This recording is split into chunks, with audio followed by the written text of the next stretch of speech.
한 여인이 해산할 때가 되어 신음을 하고 있었습니다.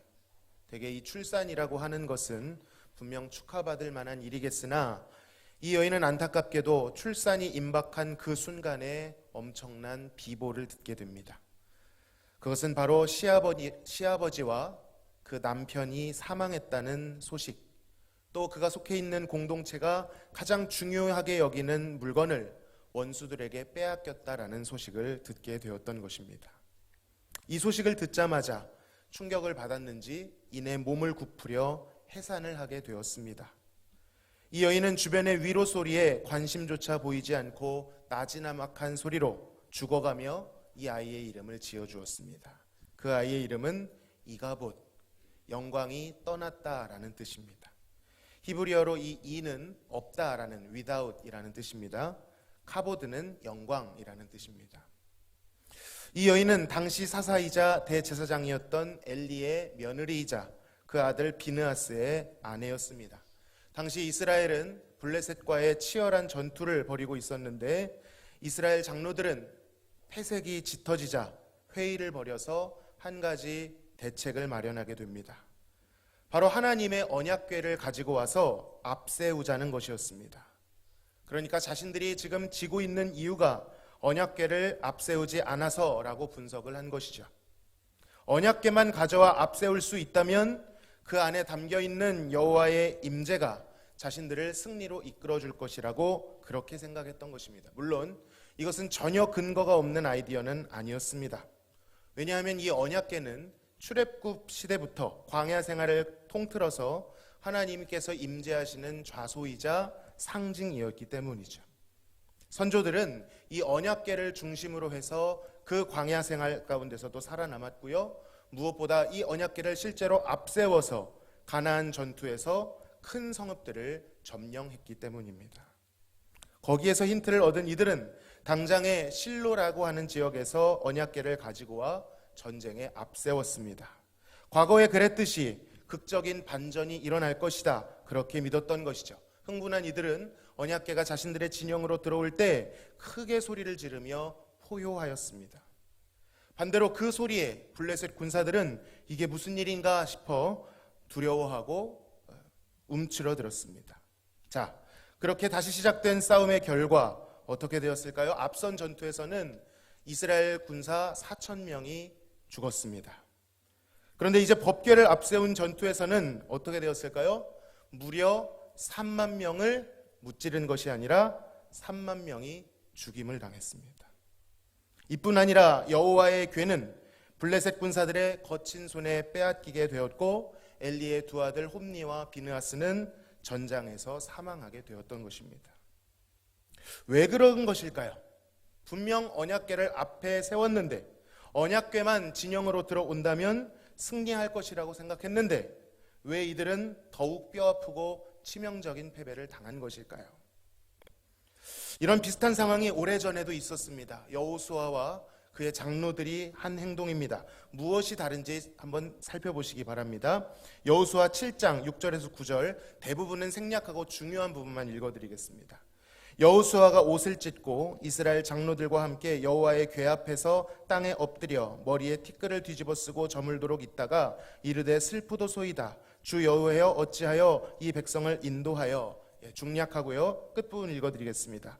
주의 크신 이름을 위하여 어떻게 하려 하시나이까.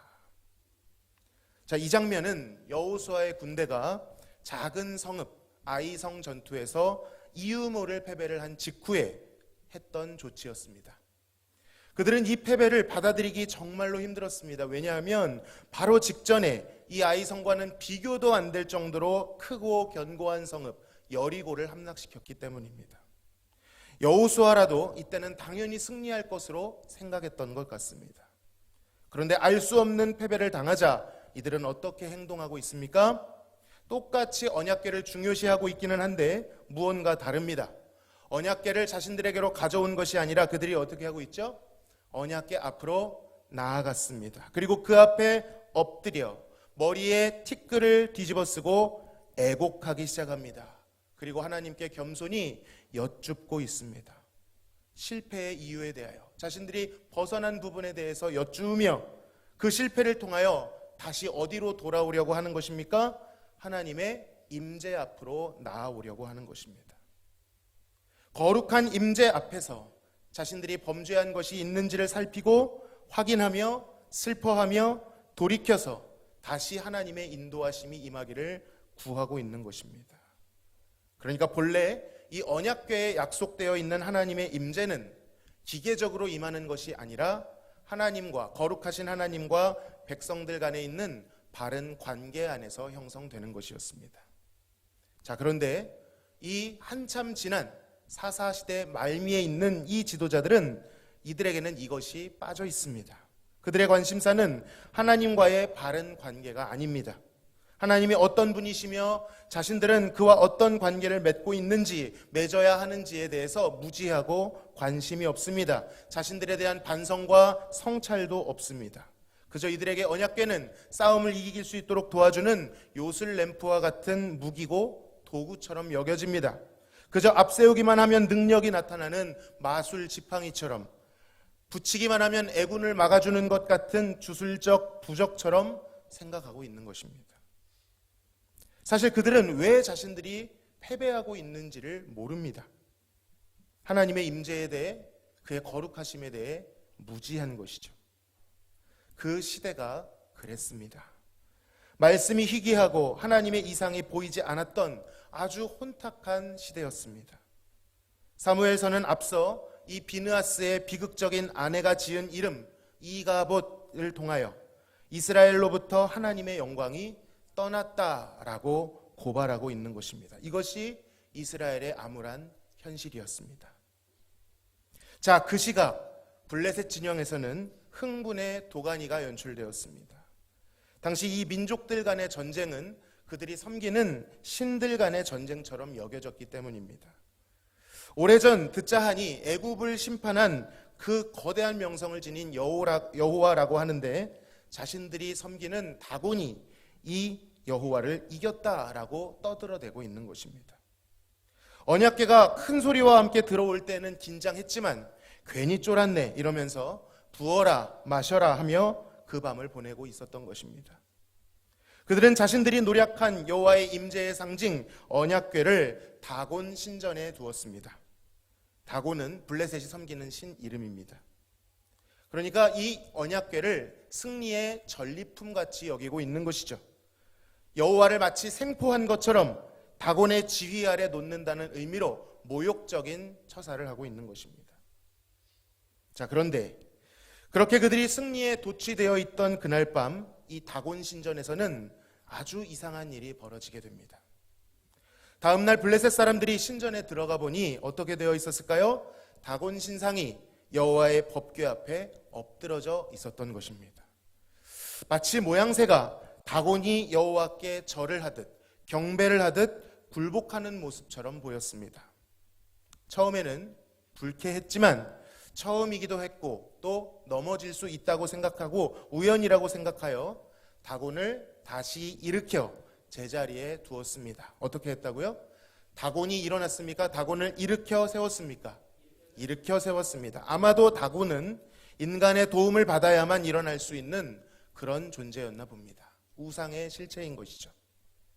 자, 그런데 다음 날 또다시 가보니 다곤이 똑같은 자리에 엎드러져 있을 뿐 아니라 이번에는 신상의 목과 두 팔이, 손목이 절단되어 있는 것입니다. 이건 도무지 우연이라고 말할 수는 없습니다. 첩자가 들어와서 몰래 그렇게 했다, 그렇게 말할 수 있기는 하겠지만 우연히 이런 일이 이틀 연속, 그것도 절단까지 일어날 수는 없는 것이었습니다. 불과 이틀 만에 언약궤 옆에 발견된 다곤의 모습은 머리가 참수되고 두 손목이 잘린 비참한 모습이었던 것이죠. 나중에 이런 비슷한 일이 일어납니다. 블레셋의 신과 같이 여겨지는 골리앗이라는 장수가 하나님의 만군의 여호와의 영광으로 나아가는 다윗에게 죽임을 당하게 되죠. 참수되게 됩니다. 자, 이것뿐이었다면 그저 첩자의 지시겠거니 그렇게 정리할 수도 있었을 텐데 여기서 재앙은 그치지 않았습니다.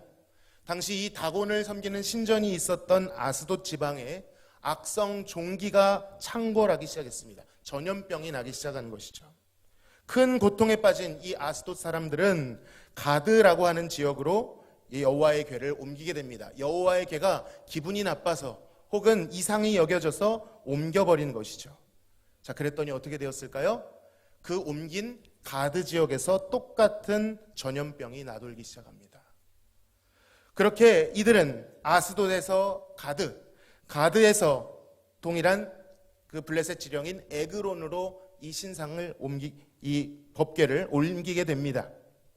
그런데 그 에그론에서조차도 가는 곳곳마다 전염병이 창궐하기 시작한 것입니다. 인정하기 싫었겠지만 점점 인정할 수밖에 없습니다. 왜 인정하기 싫었을까요? 그들은 전쟁에서 승리했기 때문이죠.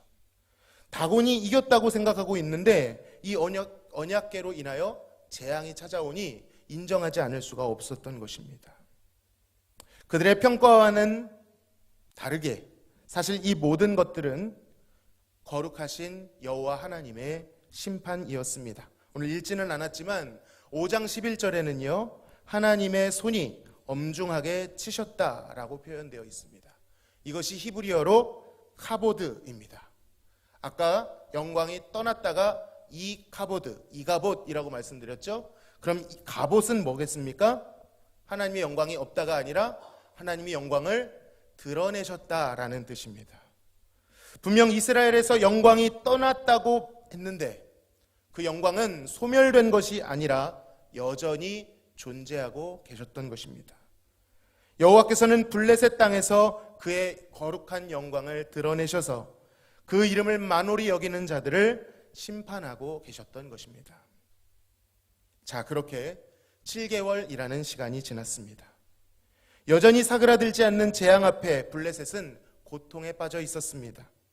전쟁에서 승리를 했음에도 이런 고통을 당하는 것이 처음에는 인정하기 싫었지만 고통이 지속되니 고통 앞에 장사 없지 않습니까? 인정할 수밖에 없었습니다.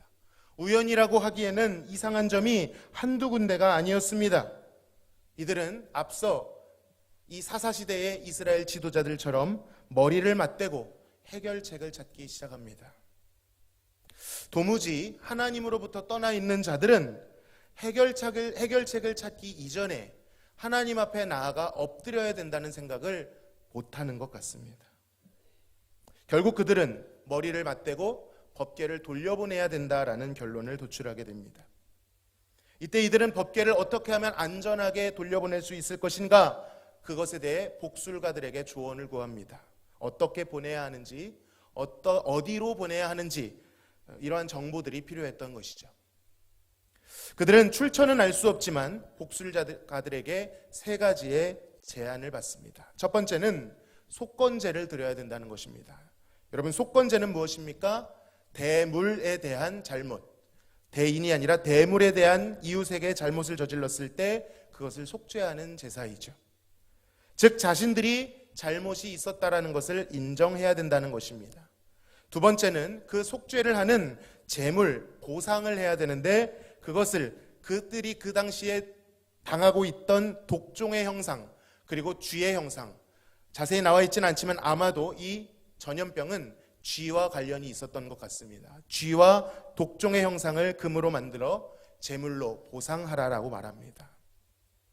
그리고 세 번째, 이것이 오늘 본문에서 오늘 주된 드릴 교훈인데요. 세 번째로는 법궤를 보낼 때의 방법을 일러주었는데 임의로 어느 곳을 지정해서 보내는 것이 아니라 그 경로를 그들의 신, 즉 이스라엘의 여호와가 직접 주관하도록 맡기라는 것입니다. 드라이브 하지 말고 누군가 인도하지 말고 그저 그 신이 맡기도록 내어주라는 것이죠. 그리고 이것은 또 하나의 시험이 되었습니다. 과연 정말 이 모든 것이 이스라엘의 신 여호와가 자신들에게 내린 재앙이 맞는 건지 아니면 그저 우연인지를 검증해 보기 위한 마지막 실험이었던 것이죠. 그래서 이들은 수레를 하나 새로 만듭니다. 그리고 이 수레를 한 번도 멍에를 메어보지 않은 젖나는 소 2마리에게 지우도록 합니다. 한번 생각해 보시기 바랍니다.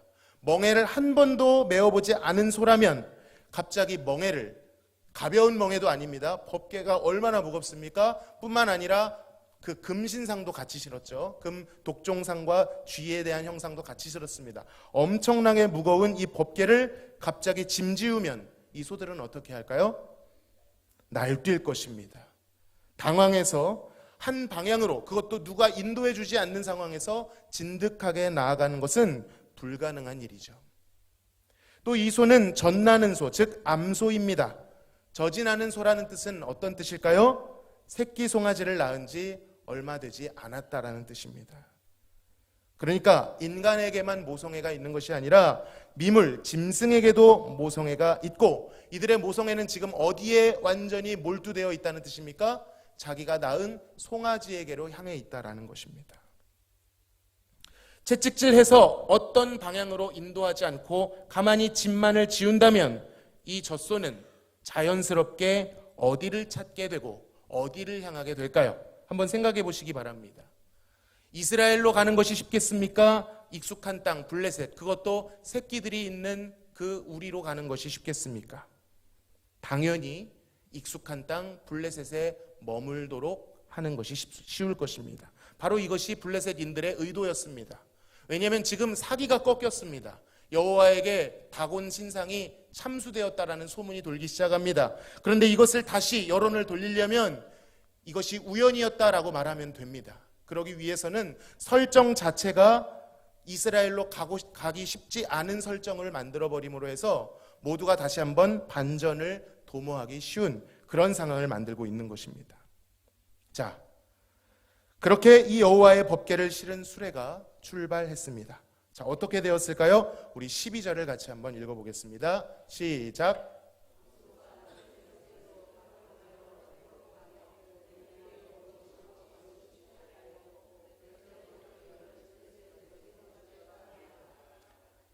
자, 아주 이상한 광경이 펼쳐집니다. 소에게서 이중적인 행동이 나타납니다. 일단 이 소들은 나아가고 있습니다. 어느 방향으로 나아가고 있는 거 아니? 벳세메스 방향으로, 그것도 대로 큰 길을 통해서 나아갑니다. 이 벳세메스는 당시 분쟁 지역이긴 했지만 당시에는 이스라엘의 지령이었습니다. 그들은 처음 드는 무거운 짐을 당황스러워하지 않고 날뛰지 않고, 심지어는 본문에 어떻게 되어 있는 거 아니? 좌우로 치우치지 않고 곧게 나아갑니다. 누가 봐도 이스라엘로 확실하게 나가고 있습니다. 자, 그런데 이중적인 행동이라고 말씀드렸죠? 동시에 이들은 울부짖고 있습니다. 여러분, 왜 울부짖었을까요? 갇혀있는 그 새끼들에 대한 방향으로, 그 마음이, 그 본성이, 모성애가 향하고 있는 것입니다. 그리움과 절박함이 묻어있는 부르짖음인 것이죠. 아무리 미물이라고 해도 이 모성애는 강렬한 것입니다. 그러나 울음과는 다르게 그들은 머물러 있지 않습니다. 울음과는 다르게 돌이키지도 않습니다. 심지어는 좌우로 치우치지도 않습니다. 여기에 쓰인 좌우로 치우치지 않는다는 것은요, 신명기에서 온전한 순종을 말할 때 쓰는 전형적 표현입니다. 그러니까 이 암소들은 여전히 본성이 있지만, 새끼들을 생각하는 모성애가 있지만, 그 모성애보다, 본성보다 더 크고 강렬한 어떤 힘에 강권적으로 붙들려 치우치지 아니하고 이스라엘 벳세메스를 향하여 가고 있는 것입니다. 여러분, 원래 이 언약궤는요, 아무나 운반해서는 안 됩니다. 오직 제사장들이 어깨에 매서 운반해야 합니다. 그렇지 않았다가는 죽임을 당합니다. 먼 후대에 다윗 시대에 우사라고 하는 자가 흔들리는 법궤를 잡았다가 그 자리에서 즉사했습니다. 그런데 지금은 이 궤가 수레에 실려, 그것도 짐승이 끄는 수레에 실려 가고 있습니다. 여러분, 왜 그런 것일까요? 사실 이 장면은요, 너무나도 슬프고 하나님께 너무나도 죄송하고 애석한 장면입니다. 그 장소에, 더 넓게는 그 시대에 여호와의 거룩한 법궤를 운반할 참된 제사장이 없기 때문입니다. 사실 여호와의 영광이 이스라엘을 떠났다고 그렇게 말씀드렸지만, 여러분, 왜 하나님께서 이스라엘을 떠나셨겠습니까? 사실은 여호와께서 그들을 버리신 것이 아니라 이스라엘이 여호와를 버린 것입니다. 하나님을 제사하고 다른 이들도 하나님께 나아갈 수 있도록 도와야 할 참된 제사장들이 없습니다. 모두가 불순종하고 모두가 치우친 시대, 모두가 본성을 따라 소견에 좋은 대로 행하는 시대, 심지어는 제사장들도 자신의 이익을 위하여, 사익을 위하여 활동하던 시대가 사사시대였습니다. 그런데 그들이 하나님을 떠나고 하나님을 홀로 두었기 때문에 하나님께서는 그 제사장들이 없는 고로 홀로 이 미물들의 수레에 언약궤를 담아 이동하고 계신 것입니다. 여러분, 이것이 참 하나님께 송구하고 서글픈 장면입니다. 참된 순종하는 자가 없으니, 참된 제사장이 없으니 이방 원수의 땅에, 그것도 미물들이 언약궤에 담긴 하나님의 영광을 이스라엘로 지고 가고 있는 것입니다. 여러분, 어떻게 보면 이 미물들이 당시 이스라엘 백성들보다 낫습니다. 왠지 아십니까? 이스라엘 백성들은 소견에 좋은 대로, 본성대로, 욕심대로 살아가지만 이 소들은 무언가에 붙들려 본성을 뛰어넘고 그 언약궤를 운반하고 있기 때문입니다. 모두가 불순종하고 있지만 이들은 좌우로 치우치지 아니하고 나아가고 있습니다. 여러분, 사실 이 수레는 누가 주관하고 있는 것입니까? 저는 지금 소들을 칭찬하려는 것이 아닙니다. 사실 소가 끌고 가는 게 아니죠.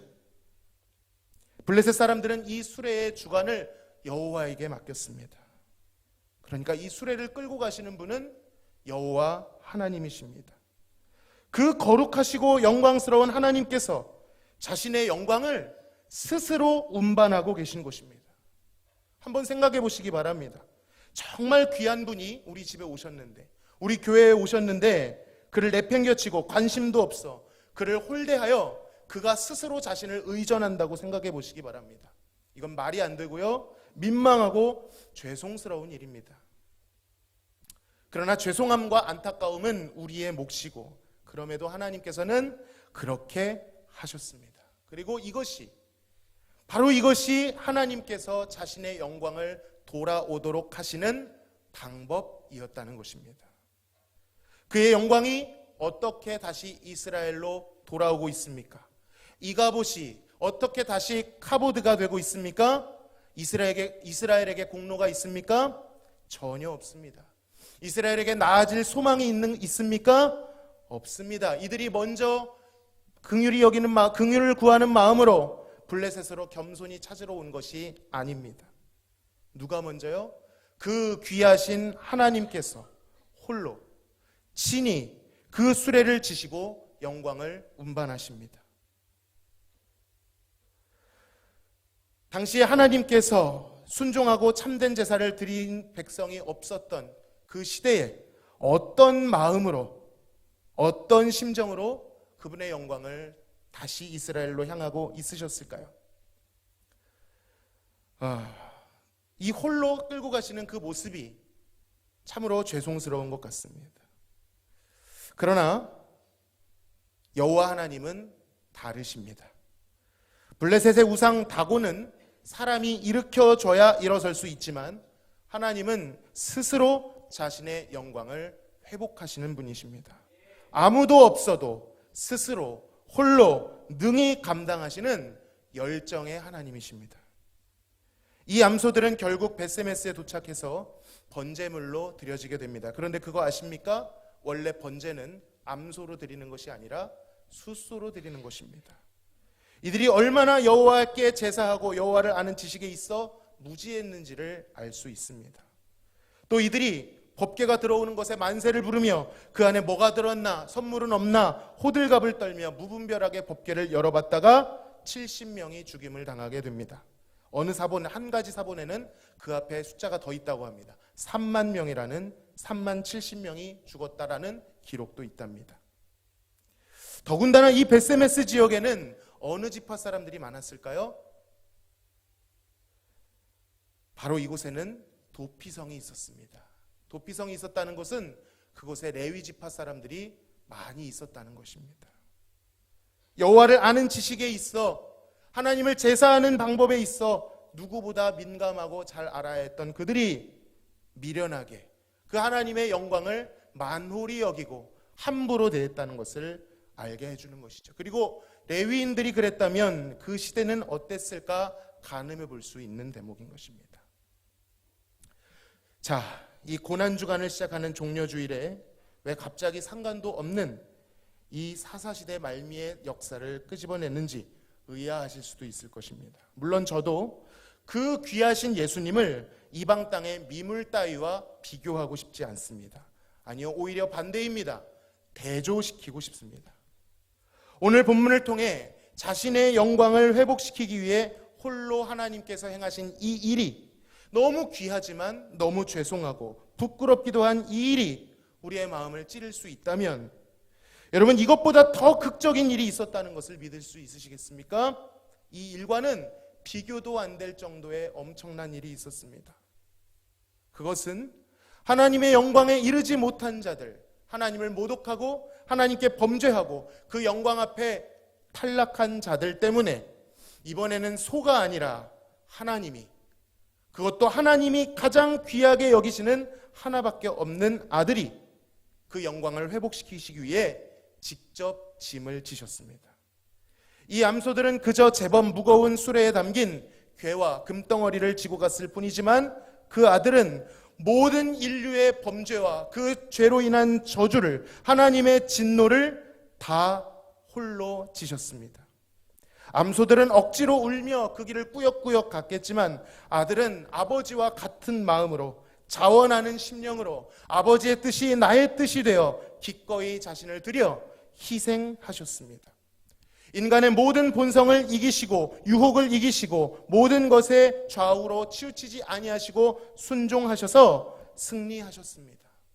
어미소와 이 송아지가 떨어지는 것도 우리의 마음에 애달게 느껴지는데, 사실 이런 것들과는 비교도 안 되는, 영원 전부터 한 번도 단절된 적이 없으셨던 아버지와 아들이 단절되셨습니다. 아버지가 아들을 버리셨습니다. 오늘 오전 말씀해 주신 것처럼 아들이 누구에게 매를 맞았다고요? 아버지께 매를 맞으셨습니다. 그럼에도 이 아들은 아버지와 같은 마음으로 그것들을 다 감당하시고 끝내 그 무거운 죄와 사망의 저주를, 권세를 이기신 것입니다.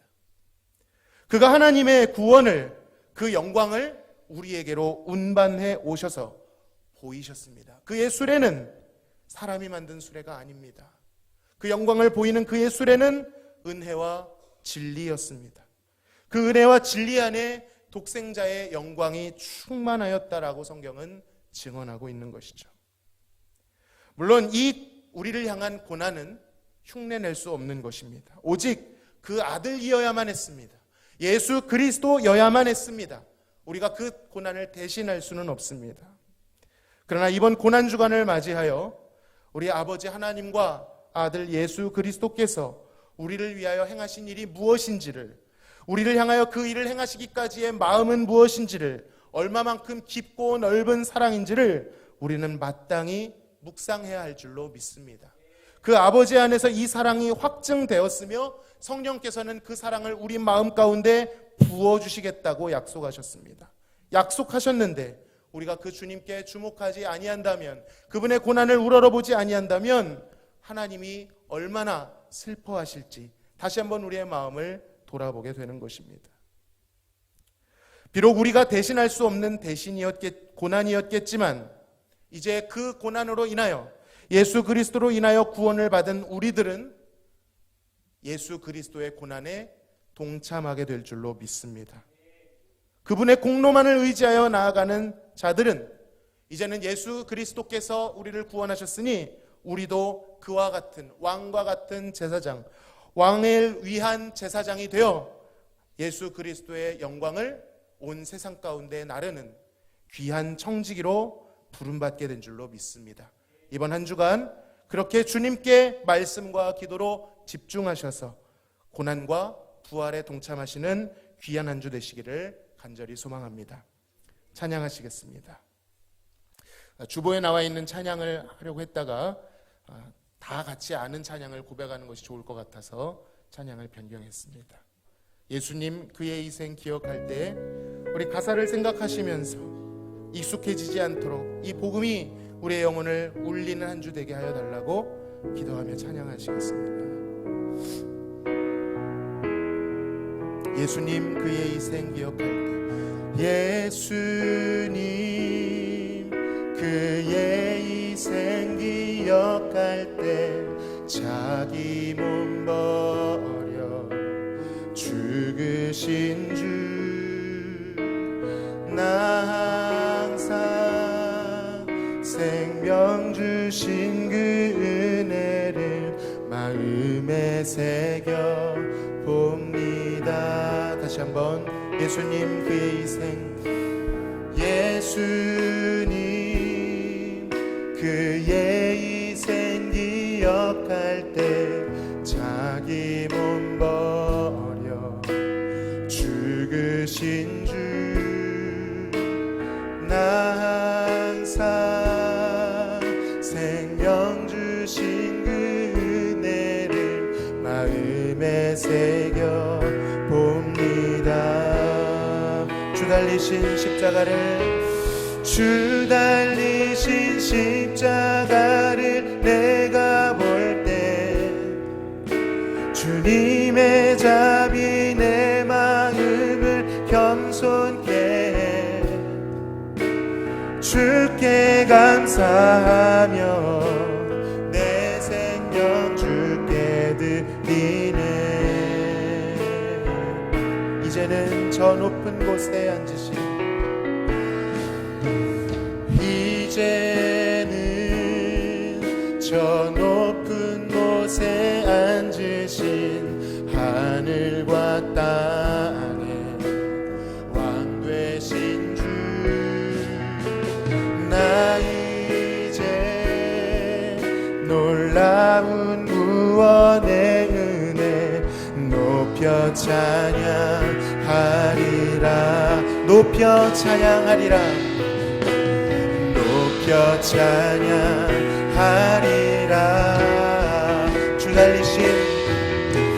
주 달리신 십자가를 내가 볼 때, 주님의 자비 내 마음을 겸손케 해.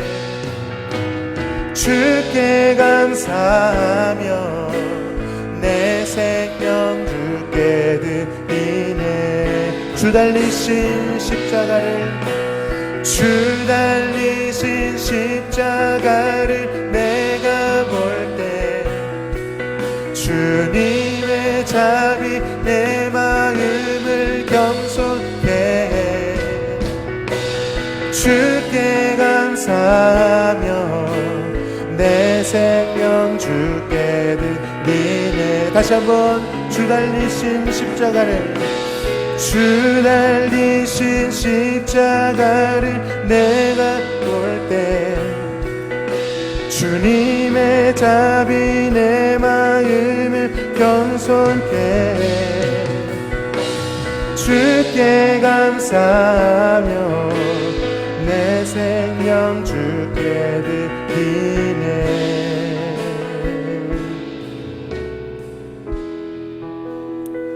시간 기도하실 때, 하나님, 예수 그리스도의 그 희생을 통하여 아버지의 사랑이 확증되셨다고 말씀해 주시니 감사합니다. 그리고 성령을 통하여 그 사랑을 우리에게 부어주시겠다고 약속하신 것을 기억합니다. 우리 이 말씀을 의지하여 이번 한 주 예수 그리스도께서 우리에게 보여주신 이 십자가의 은혜를 통하여 아버지의 사랑을 확증하는 시간 되도록, 성령을 통하여 그 사랑이 우리에게 부어지는 시간 되도록, 그래요, 그 어느 때보다 주님 가까이에 나아가 세상을 향한 사랑들이 다 소멸되며 주님의 그 사랑에 우리의 마음이 겸손케 되고 더 가까이 나아가 그분을 더욱 사랑하기를 시작할 수 있도록 같이 한번 기도하며 나아가시겠습니다.